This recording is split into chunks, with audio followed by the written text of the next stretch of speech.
오늘 우리에게 주시는 하나님의 말씀은 로마서 3장 9절부터 18절까지의 말씀 다시 한번 읽습니다. 살아계신 하나님의 말씀입니다. 그러면 어떠하냐? 우리는 나으냐? 결코 아니라. 유대인이나 헬라인이나 다 죄 아래 있다고 우리가 이미 선언하였느니라. 기록된 바 의인은 없나니 하나도 없으며 깨닫는 자도 없고 하나님을 찾는 자도 없고 다 치우쳐 함께 무익하게 되고 선을 행하는 자는 없나니 하나도 없도다. 그들의 목구멍은 열린 무덤이요 그 혀로는 속임을 일삼으며 그 입술에는 독사의 독이 있고 그 입에는 저주와 악독이 가득하고 그 발은 피 흘리는 데 빠른지라. 파멸과 고생이 그 길에 있어 평강의 길을 알지 못하였고 그들의 눈앞에 하나님을 두려워함이 없느니라 함과 같으니라. 아멘. 주 앞에 선 인간의 현실, 오늘은 세 번째 마지막입니다. 우리는 모두가 다 죄인입니다.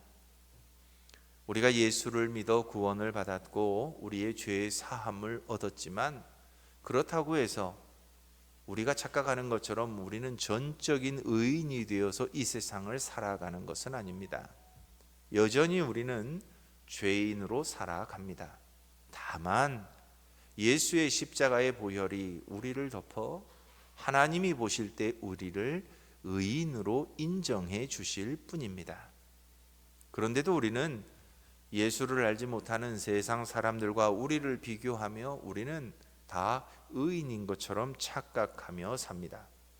유대인들이 그러했습니다. 그러나 바울은 그들의 그 착각과 그 교만함이 하나님 앞에서 죄가 되고 있음을 말하고 있습니다. 의인은 없나니 하나도 없습니다. 바울의 고백처럼 우리도 하나님 앞에 설 때마다 우리는 내가 죄인입니다 라고 하는 고백과 함께 서야 합니다. 그래야 하나님이 덧입혀 주시는 의로움을 입을 수 있습니다.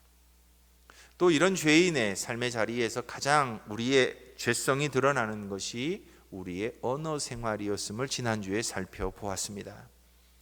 우리의 입은, 우리의 목구멍은 열린 무덤이라고 표현하고 있습니다. 우리 속에서 나오는 그 모든 것들은 선한 것이 없다는 것입니다. 우리는 근본적으로 죄인이기에 죄의 속성을 따라 죄의 냄새를 피우고 죄의 영향력을 다른 사람들에게 끼치고 있습니다. 그러니 선한 일보단 악한 말이 훨씬 더 우리의 삶을 채우고 있음을 말씀드렸습니다. 오늘은 마지막으로 이 죄성을 가진 인간들이 현실에서 어떤 일이 벌어지느냐라고 하는 것을 말할 때에 관계의 타락에 대해서 말해주고 있습니다. 15절로 17절의 말씀입니다. 죄가 사회와 우리 공동체 안에서 어떻게 드러날까요? 바울은 우리에게 죄라고 하는 것이 그냥 개인의 삶의 자리에서 그 내면에만 있는 것이 아니라 우리의 삶의 자리로 뛰쳐나와서 우리가 살아가는 삶의 현실에서 이렇게 죄가 일하고 있습니다 라고 하는 것을 오늘 본문에서 몇 가지로 말하고 있습니다. 제일 첫 번째는 가속도입니다. 피 흘리는데 빠른 발이라고 말하고 있습니다. 그 발은 피 흘리는데 빠른지라. 하나님을 잃은 인간은 타인을 경쟁자로만 봅니다. 그래서 다른 사람들과의 삶의 자리에서 끊임없이 충돌하고 착취하고 폭력으로 또 전쟁으로 그들의 만족과 그들의 유익을 찾아갑니다. 어찌 보면 죄는 이처럼 강력한 공격성과 속도를 갖고 있습니다. 선한 일을 하는 데는 사람이 좀 굼떠집니다. 그런데 악한 일을 할 때는 누가 말릴 틈도 없이 해버립니다. 이게 우리 인간이 가진 죄성이라는 겁니다. 그래서 인간이 이 죄성이 있어서 타인을 사랑의 대상, 타인과 함께 걸어가야 하는 동반자로 보는 것이 아니라 무조건 타인은 나와의 경쟁 관계로 보다 보니 끊임없이 충돌이 일어나고 폭력적이 되고 전쟁이 일어나게 되는 겁니다. 우리의 삶은 어떻습니까? 우리도 그렇지 않습니까? 우리는 선한 일을 하는데 우리의 발이 빠릅니까? 악한 일을 하는 일에 더 빠릅니까? 한 번쯤 우리의 삶을 돌아보시면 좋겠습니다. 두 번째는 비극의 행적입니다. 파멸과 고생이 그 길에 있다고 바울은 선언합니다. 죄의 길은 겉보기에는 화려해 보입니다. 그러나 그 끝은 결국 관계의 파산과 인격 파괴일 뿐입니다. 우리의 삶의 자리에서도 보면 유사합니다. 그래서 성경은 죄의 길은 대로와 같다고 표현합니다. 선한 길, 주님을 따라가는 길을 좁은 길이라고 표현합니다. 대로는 화려해 보이는 길입니다. 편안한 길입니다. 누구나 갈 수 있는 길입니다. 그러나 주님이 말씀하시는 좁은 길은 누구나 갈 수 없는 길이고 험한 길입니다. 그러다 보니 우리 인간은 본능대로 살면 대로를 가게 되어 있습니다. 자신에게 편하고 유익하고 화려해 보이는 길을 우리도 당연히 가고 싶어 합니다. 그러다 보니 그 길의 끝에는 늘 파멸과 고생이 있을 수밖에 없습니다. 주님께서도 그 넓은 길의 끝에는 지옥이 기다리고 있다고 말씀하셨습니다. 좁은 길의 끝에는 하나님의 나라 천국이 기다리고 있다고 말씀하셨습니다. 그런데 우리 인간의 죄성은 우리로 여전히 어디로 끌고 가요? 대로로 끌고 가는 겁니다.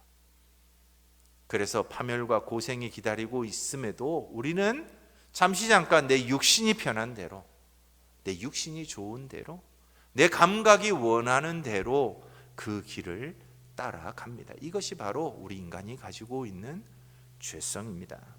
마지막은 뭘까요? 샬롬의 상실입니다. 평강의 길을 알지 못하였다라고 말합니다. 여기서 말하는 평강은 하나님 안에서 만물이 온전한 질서를 회복하는 것을 말합니다. 어찌 보면 샬롬은 그래서 하나님의 언어입니다. 하나님이 없이는 절대 샬롬이 이루어질 수 없습니다. 하나님이 계셔서 그 하나님이 만들어 놓으신 법칙 안에 모든 것이 다스려져야만 그것이 온전한 샬롬입니다. 그래서 에덴 동산에 샬롬이 깨진 것은 인간이 선악을 알게 하는 나무의 실과를 먹음으로 하나님의 다스림에서 벗어나 버렸기 때문에 그렇습니다. 하나님이 만들어 놓으신 창조 질서를 인간이 깼기 때문에 인간은 하나님을 떠나서 샬롬을 잃어버린 그런 존재가 되어버렸습니다. 이미 하나님을 떠난 인간이 이 땅에 자기의 육신의 생각대로 살아간다면 그곳에는 당연히 평강이 있을 수 없습니다. 평강은 하나님이 만들어 놓으신 그 모든 법칙대로 자연 만물이 움직여지는 것이 평강이기 때문입니다. 우리의 삶을 한번 잘 돌아보십시오. 우리도 하나님이 없는 참 평강은 없습니다. 우리의 모든 것이 편안해지고 좋아지고 내가 원하는 모든 것을 다 이루었다 해도 그 자리에 하나님이 계시지 않으면 그것은 모래성과 같기 때문에 언제나 불안해집니다. 현대 유명한 연예인들, 인기를 가지고 살아가는 많은 사람들이 가장 많이 걸리는 질병이 뭐죠? 공황장애입니다. 왜 공황장애가 올까요? 두려움 때문이죠. 자기가 생각하는 마지막 정상의 자리에 딱 올랐는데 언제 그곳에서 떨어질지 불안한 겁니다. 그러니 하나님이 없으니 하나님 대신 그 자리에 다른 것들로 끊임없이 채워가죠. 어떤 이들은 술로 채웁니다. 어떤 이들은 약으로 채웁니다. 어떤 이들은 또 다른 자신의 육신의 만족으로 가지고 그것을 채워보려고 합니다. 그런데 그 어떤 것도 하나님이 없이 참 평강을 얻지 못합니다. 그래서 결국 그들은 인간이 가진 그 죄성에서 나오는 그 불안감, 그 두려움 때문에 결국 질병 속에서 허덕이는 거죠. 그런데 우리가 살아가는 삶의 자리에 하나님이 계시면 그 자리는 평강의 자리가 될 수 있습니다. 우리의 인생의 주인이 하나님이 되셔서 우리의 삶을 하나님의 질서대로 만들어 가시면 그 자리는 하나님으로 인해 누리는 참 평강의 자리가 될 수 있습니다. 그래서 예수 잘 믿는 사람은 잠도 잘 자는 거예요. 잘 자야 돼요, 실제로. 예수 잘 믿는 사람은 매일 아침에 눈 뜰 때마다 하루를 살아가면서 계획할 때마다 감사해야 하고 기뻐해야 합니다. 왜요? 하나님이 그날도 하나님의 질서 안에서 나를 이끌어 가실 것을 확신하기 때문인 거죠. 내 속에 여전히 죄는 남아있으나 내가 어찌되었건 예수 그리스도의 보혈로 의인이 되어서 하나님이 보실 때 의로운 사람이 되어서 하나님의 다스림 안에 내가 살아갈 수 있다고 고백하고 하나님의 뜻대로 순종하려고 하면 그 자리에는 평강이라는 선물이 반드시 주어진다는 것입니다. 그래서 예수 믿는 사람들의 표정이 다른 거예요. 예수 안 믿는 사람하고는 달라야 되는 거죠. 어디 가시면서 인상 쓰고 다니지 마십시오. 환하게 하고 다니십시오. 웃으면서 사십시오. 하나님이 그 자리에도 함께 하고 계신 것을 우리의 삶으로, 태도로 보여주십시오. 이게 우리가 하나님이 우리를 다스린다면 우리의 심령 가운데 당연히 평강이 있어야 하는 거죠. 그런데 죄는 우리에게서 그 평강을 앗아갑니다. 그래서 우리에게는 샬롬이 없어지는 거예요. 그렇습니다. 우리가 세상을 살아가면서 사회와 공동체 안에서 죄는 피 흘리는데 빠르게 하고 마지막 파멸과 고생을 앞에 두고도 그 넓은 길을 걷게 하고 평강을 잃어버린 채 살아가게 합니다. 한번 이 세상을 잘 보십시오. 죄 가운데 사는 사람들은 이렇게 살 수밖에 없습니다. 자, 그렇다면 왜 이렇게 인간은 이렇게 비참하게 언어적으로도 사회적으로도 개인적인 삶으로도 죄로 인해서 이렇게 비참하게 살아가야만 할까요? 그 근본적인 원인을 바울은 세 가지로 우리에게 설명해 줍니다. 바울이 가장 강조하는 것은 바로 이거예요. 18절입니다. 같이 한번 읽어보시죠. 그들의 눈앞에 하나님을 두려워함이 없느니라. 그들의 눈앞에 하나님을 두려워함이 없느니라. 바울은 인간의 도덕적, 언어적, 관계적 타락상을 정확하게 늘어놓고 설명하고 나서 이 비극적인 증상들을 관통하는 한마디, 그 근본 원인을 지목하는데 바로 하나님을 두려워하지 않는다는 겁니다. 어떤 것이 하나님을 두려워하지 않는 걸까요? 두려워하는 것은 우리가 공포 이렇게 생각할 수 있죠. 어떨 때 여러분은 두려움을 가지십니까? 무엇을 여러분들은 두려워하며 살고 있습니까? 대부분의 우리는 내 손에 있는 것을 잃어버릴 때 두려워합니다. 그죠? 생각지도 않던 일들이 내 삶을 엄습해 올 때, 내가 기대하지 않았던 일이 내 삶에 일어났을 때 우리는 두려워하며 삽니다. 그런데 성경이 말하는 이 두려움은 뭘 잃어버려서 두려운 것도 아니고 뭘 잃어버릴까 봐 두려운 것도 아닙니다. 성경에서 말하는 이 두려움은 창조주 앞에서 피조물이 마땅히 가져야 할 자세가 두려움입니다. 이것을 성경은 다른 말로 경외라고 표현하고 있습니다. 그리고 이 경외를 또 다른 성경은 하나님을 경외하는 것이 무엇의 근본이라고 그러죠? 지혜의 근본이라고 말합니다. 인간의 인간됨의 가장 중요한 기초가 뭐라고요? 피조물이 창조주를 두려워하는 것, 경외하는 것이라고 말합니다. 그런데 눈앞에 하나님이 없다라는 이 표현은 하나님을 전혀 의식하지 않고 산다는 겁니다. 하나님이 눈앞에 없으니 어떤 생각으로 산다는 거죠? 자기 생각대로 산다는 거예요. 자기가 원하는 대로, 자기가 뜻하는 대로, 자기가 계획한 대로. 하나님의 뜻은 전혀 생각하지 않고 자기의 만족과 자기의 유익만을 위해서 폭주하는 기관차처럼 살아간다는 겁니다. 하나님을 경외함이 사라졌을 때 그곳은 죄의 시작점이 됩니다. 우리의 삶의 자리도 한번 잘 보시죠. 우리가 하나님을 의식하면 우리의 말과 행실 또한 하나님 앞에서 조금 더 거룩해지려고 노력합니다. 하나님이 보고 계신다면 우리가 다른 사람들을 대할 때 하나님의 마음으로 그들을 대할 수밖에 없습니다. 왜요? 우리는 하나님을 알고 있는 사람들이기 때문에 그렇습니다. 하나님은 우리를 바라보시면서 물론 우리가 실수하고 잘못했을 때 우리를 품어주시는 분이기도 하지만 여전히 하나님을 우리는 어떻게 알고 있어요? 우리가 잘못하면 우리에게 공의의 하나님, 우리가 잘할 땐 우리에게 상 주시는 하나님, 우리가 알고 있잖아요. 그러니 내가 하나님이 보실 때의 악한 일, 하나님이 보실 때의 거룩하지 않은 일을 하나님이 보고 계신다고 생각한다면 하겠습니까? 안 하겠습니까? 당연히 안 한다는 거예요. 그런데 우리가 왜 그런 일들을 행하게 될까요? 우리도 세상 사람들처럼 똑같은 겁니다. 하나님이 안 계신 것처럼 하는 거예요. 믿는 건 믿는 거고 생각은 생각이고 내 삶의 자리에서 하나님이 나를 보고 계시다는 것을 인정하지 않는다는 겁니다.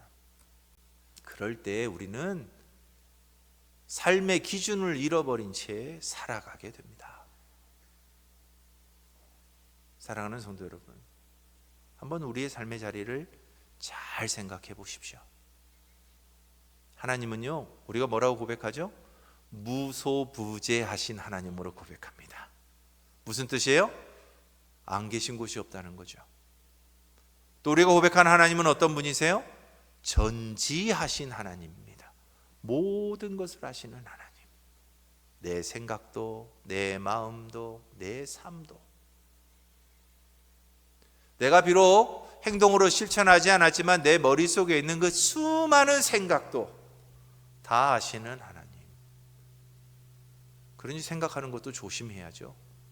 말하는 것도 조심하고 행동하는 건 당연히 조심해야죠. 뭘 인정한다면? 하나님을 경외한다면, 하나님을 두려워할 줄 안다면. 사랑하는 성도 여러분, 세상 사람들은 하나님이 자신들을 보고 있다고 하는 의식이 없습니다. 그러니 자기들의 삶의 기준점을 자기에게 맞춰놓고 사는 건 너무나도 당연한 거예요. 그런데 예수 믿는 우리는 우리의 삶의 기준점이 내가 아닙니다. 우리의 삶의 기준점은 나를 창조하시고 나를 이 땅에 보내셔서 하루하루 살아가게 하시는 하나님이 우리의 삶의 기준점입니다. 그래서 우리는 하나님을 경외하며 살아야 하는 거예요. 하나님의 눈앞에서 살아야만 하는 거죠.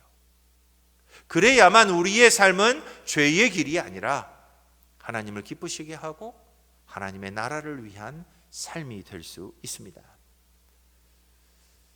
어찌 보면 하나님을 경외하지 않는다는 것은 영적 안구 건조증이라고 말할 수 있습니다. 눈앞에 하나님이 없다, 하나님을 보지 못하는 영적인 맹인 상태라는 거죠.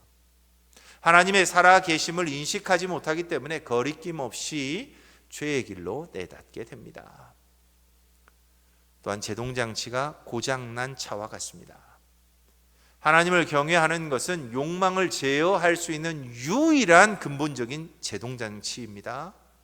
우리가 인간적인 혈기와 생각과 뜻대로 하고자 할 때 브레이크를 걸어줄 수 있는 건 딱 하나예요.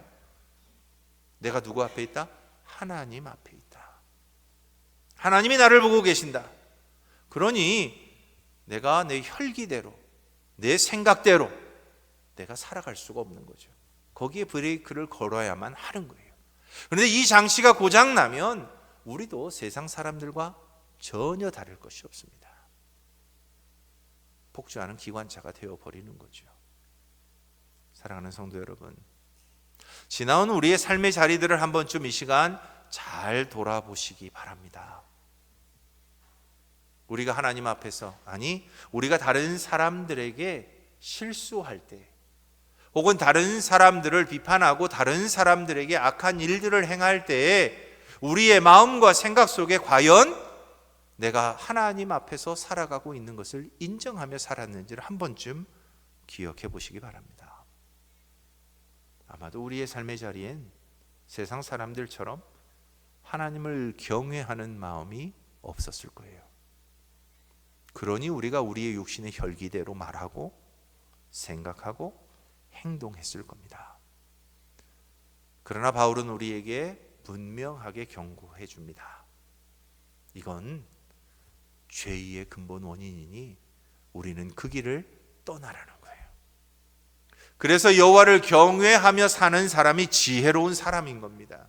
여호와를 경외하는 것이 지혜의 근본인 겁니다. 사랑하는 새길교회 성도 여러분, 여러분의 매일 매 순간의 삶이 하나님 앞에서의 삶인 것을 늘 인식할 수 있기를 바랍니다. 그래서 하나님 앞에서 여러분들의 삶이 더 매일매일 거룩해질 수 있기를 바랍니다. 하나님의 마음과 하나님의 시선을 생각하며 우리의 일상을 살아내요. 세상 가운데 사랑과 자비와 긍휼의 하나님의 모습을 늘 드러낼 수 있는 저와 여러분들이 다 될 수 있기를 바랍니다. 두 번째는 내 인생의 주인은 나다 라고 하는 생각 때문에 그렇게 산다는 거예요. 이것이 어찌 보면 우리의 죄의 본질이기도 합니다. 죄는 단순히 나쁜 짓을 하는 행위 이전에 내 인생의 주인은 납니다 라고 하는 착각 속에 사는 것입니다. 그러다 보니 내 인생 내 뜻대로 하는데 뭐가 거리낌이 있겠습니까? 하나님이 우리를 창조하신 창조의 목적을 잃어버린 삶입니다.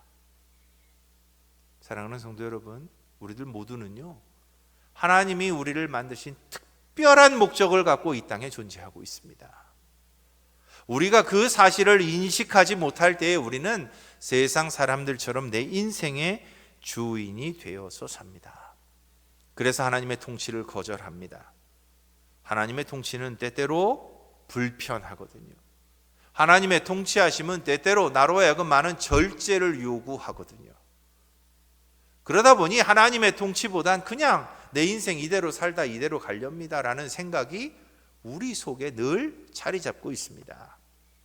그런데 그것이 그런 인간의 자율 선언이 곧 타락이라고 바울은 지적합니다. 하나님이 없는 독립 선언은요, 결국 자기 자신이 자기 자신의 주인이 되어서 살다 보니 결국은 죄에 속박되어 살아가게 됩니다. 하나님의 다스림에 순종하는 건 우리에게 평강의 길입니다. 불편해도 그 길이 하나님이 주시는 평강의 길인 거예요. 그러나 우리는 그 불편함을 잠시도 이겨내지 못합니다. 견뎌내지 못합니다. 그래서 바로 어디로 들어가느냐? 자율주행 모드로 들어가요. 그래서 내 뜻대로 내 생각대로 살아가는 것이 훨씬 더 좋다고 생각합니다. 착각하지 마십시오. 우리는 절대 우리 스스로가 선악의 기준이 될 수 없습니다. 우리의 기호는 될 수 있어요. 무엇을 좋아하고 무엇을 싫어하는지는 말할 수 있습니다. 그러나 내가 하고 내가 내리는 모든 기준이 선과 악의 기준은 될 수 없다는 거예요. 선악의 기준은 오직 하나님의 몫입니다. 그러니 마태가 이야기하죠. 비판을 받지 않으려거든 비판하지 말라고요. 그 안에는 우리에게 너희는 선악을 결정할 권리가 없다는 뜻입니다. 선악에 대한 판단 기준은 오직 하나님에게 맡기라는 거예요. 자율성을 통해서 자기 자신이 선악의 기준이 되려고 하다 보니 우리는 죄에 속박되어 살아가게 됩니다. 또 자기중심적인 세계관 속에 살다 보니 자기 자신만 보고 사는 거지요. 그러니 항상 어떻게 돼요? 내 것만 이야기하게 됩니다. 아이가 세상에 태어나면 대부분 뭐부터 배워요? 내 거부터 배워요. 그죠? 아빠도 내 거, 엄마도 내 거. 그죠? 자기 주변에 있는 모든 게 다 누구 거예요? 다 자기 거예요. 예. 그런데 이 아이가 성장해 가면서 뭘 배워요?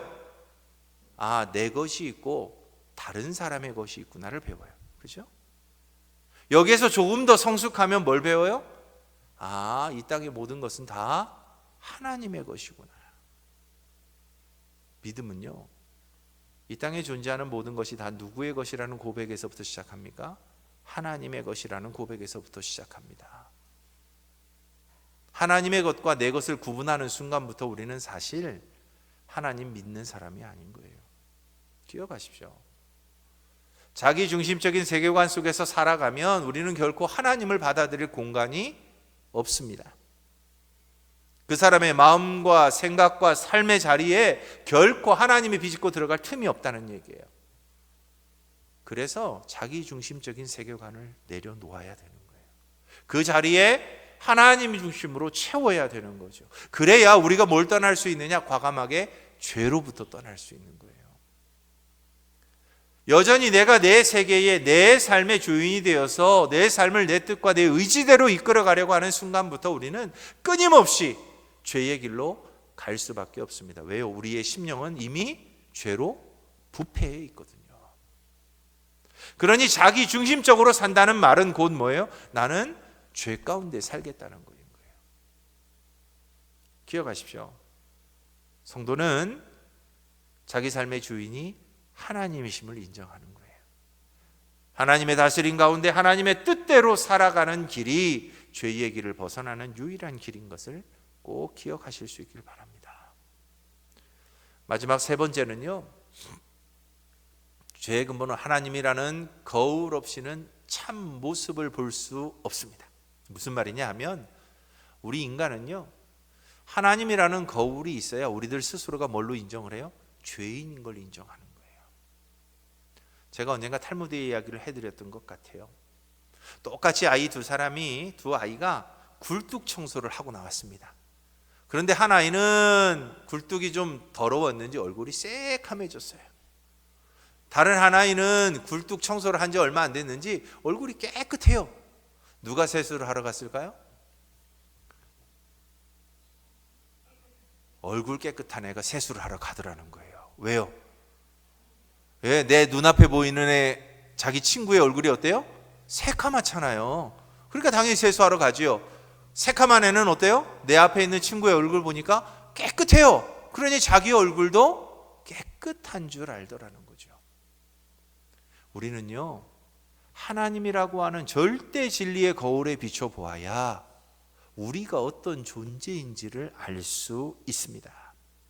거룩하신 하나님 앞에 설 때에만 우리 인간이 어떤 존재인지 참 모습을 우리는 발견할 수 있다는 거예요. 하나님 앞에 서는 우리의 삶이 되어야 뭐에서 벗어나냐? 비교의 늪에서 벗어납니다.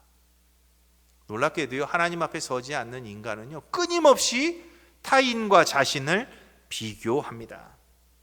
그래서 자신보다 못한 사람을 보면서 교만해지고, 자신보다 나은 사람을 보면 열등감에 빠지고, 이게 우리의 삶인 거예요. 그래서 항상 우리의 눈은 하나님이라는 거울을 통해서 나를 봐야 하는데, 나는 보지 않고 늘 옆을 보고 다른 사람을 보니 그 인생이 어때요? 불안한 거예요. 두려운 거예요. 걱정도 많고 오히려 우울감에도 빠지고 그렇다는 거죠. 그러나 하나님의 거울 앞에 나를 비춰보면 나는 어떤 모습입니까? 나는 죄인입니다. 그러나 어떤 사람이죠? 하나님의 사랑받는 자녀잖아요. 하나님의 존귀한 자녀로 그 거울에 비추어지잖아요. 하나님이 포기하지 않는 사랑으로 붙잡고 계신다는 것을 우리는 하나님이라는 거울을 통해서 보게 되는 거예요. 그러니 남들과 비교할 이유가 없죠. 왜요? 세상의 주인이신 하나님이 나를 사랑하신다고 말하는데요. 세상의 모든 것을 소유하고 계신 그 하나님이 나의 아버지가 되신다고 말씀하시는데요. 내게 일용할 양식을 주겠다 약속하시고, 내게 필요한 모든 것을 공급하시겠다 약속하시고, 나의 인생을 끝까지 하나님이 붙잡아 주신다고 약속하시니 내가 굳이 다른 사람과 비교하며 살 이유가 없는 거죠. 하나님이 나와 함께 하시는 것만으로도 우리는 충분히 행복할 수 있다는 거예요. 그런데 죄는 이걸 못하게 하는 거죠. 또한 죄는 회복에, 우리가 하나님이라는 거울을 통해서 보아야 우리들 스스로가 회복할 수 없다는 것도 깨닫게 됩니다. 사실 문제의 원인을 제대로 진단하지 못하면 치료도 하지 못합니다. 병원에 갔을 때 우리가 가장 황당한 의사들의 진료 상황이 뭐예요? 병명을 모르겠다는 거예요. 네. 기껏 모든 검사 다 했는데 무슨 병인지 모르겠다는 거예요. 이러면 정말 멘붕오죠. 황당하죠. 뭘 어떤 약을 처방을 해야 되는지, 뭘 먹어야 되는지, 어떻게 해야 이 병에서 노임을 받을 수 있는지 전혀 모르잖아요. 하나님을 바라보지 않고 우리 인간은 그 죄로부터 절대 회복할 수 없습니다. 다른 사람보다 조금 더 착한 것으로 그게 해결될까요? 다른 사람보다 조금 더 선한 일을 한다고 우리가 죄의 문제로부터 해결함을 받을 수 있을까요? 다른 사람들이 하지 않는 또 다른 경건의 모습을 조금 더 내가 갖춘다고 해서 과연 내가 내 죄의 문제들을 다 해결할 수 있을까요? 그렇지 않다는 거예요. 우리의 죄의 문제는 우리가 스스로가 하나님이라는 거울을 통해서 우리가 어떤 존재인지를 분명하게 깨달아야 하나님이 우리에게 허락하신 유일한 길도 보이는 거예요. 그 유일한 길이 뭐죠? 예수 그리스도인 거예요. 예수 그리스도의 십자가 외에는 우리가 우리의 죄의 문제를 해결할 어떤 길도 우리에겐 존재하지 않습니다. 그런데 그건 하나님이라는 거울에 우리를 반드시 비춰보아야만 보이는 길이라는 거예요. 하나님이라는 거울에 비춰보지 못하니 세상 사람들은 다른 길을 열심히 찾습니다. 똑같이 신앙생활을 하지만 우리가 하나님이라는 거울 앞에 우리를 진실한 모습을 발견하지 못하니 우리 또한 이상한 길들을 자꾸 찾는 거예요. 사랑하는 성도 여러분, 하나님이라는 거울 앞에 우리 자신의 본질을 제대로 발견할 수 있기를 바랍니다. 그래서 우리에게 허락하신 그 유일한 길을 반드시 택할 수 있는 저와 여러분들이 다 될 수 있었으면 참 좋겠습니다. 중요한 것은 이렇게 우리가 하나님 앞에 우리 자신의 본질적인 모습, 죄의 모습들을 깨닫게 되면 놀랍게도 치유를 위한 절망을 통해서 우리는 새로운 삶을 시작할 수 있습니다. 잘 보십시오. 지성 어두워졌죠? 언어 부패했죠? 관계 파멸했죠? 뭐라고 바울이 고백하죠? 오호라 나는 곤고한 사람이로다. 이 사망의 몸에서 누가 나를 건져내랴. 이게 그냥 죄 속에 살아가는 보통 인간들의 고백일 수밖에 없는 거예요. 그런데 이것을 인정해야 우리의 치유는 시작될 수 있습니다. 내가 의인인 줄 착각하면 예수님이 필요 없어요. 내 언어가 부패했다는 것을 인정하지 못하면 내가 하나님 앞에 거룩한 마음과 생각을 갖기 위해 당연히 그 길을 찾아가지 않습니다. 내가 하나님과의 올바른 관계 속에서 살아가지 못함으로 내 수평적인 다른 이들과의 관계 또한 파멸했음을, 파괴되었음을 깨닫지 못한다면 내가 어떻게 그 관계를 회복해야 할지를 전혀 알지 못한다는 거예요. 그래서 병을 정확하게 인정해야 하나님의 치유는 시작됩니다. 유능한 의사는 그래서 환자의 기분을 맞추기 위해 병명을 숨기지 않습니다. 내가 죄인임을 처절하게 인정하는 그 지점이 그래서 하나님의 은혜가 유입되는 입구입니다. 자신의 파산을 선언하는 자만이 하나님의 구제 금융을 겸손하게 받아들일 수 있습니다. 기억하십시오. 치유받기를 원하십니까? 내가 어떤 존재인지를 먼저 인정하십시오. 남들보다 조금 선한 사람 그런 거 생각하지 마십시오. 그냥 나는 죄인임을 고백하십시오.